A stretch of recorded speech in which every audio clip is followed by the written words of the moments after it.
welcome to Fun with Flags. Just kidding, but seriously, you will love this cake. It's so easy and tasty, and whenever I make it, it disappears in seconds. And the only thing left behind is this hole in the middle. Oh, and watch out for the almonds, they tend to try to escape. You'll see what I mean. Honestly, the hardest part of this recipe is not eating the chocolate ganache before it even touches the cake, at least for me. And yes, editing this video cracked my appetite wide open. If you are looking for a sign to treat yourself today, this is it. Just maybe keep an eye on your toppings.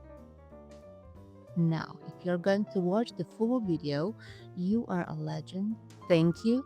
And hey, feel free to subscribe, like, or leave a comment. But if you're not going to watch it, honestly, I don't even know what to tell you.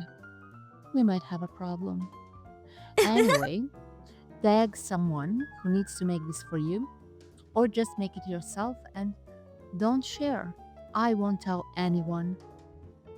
Just kidding, please share. Don't be selfish, you filthy animal. Okay, bye.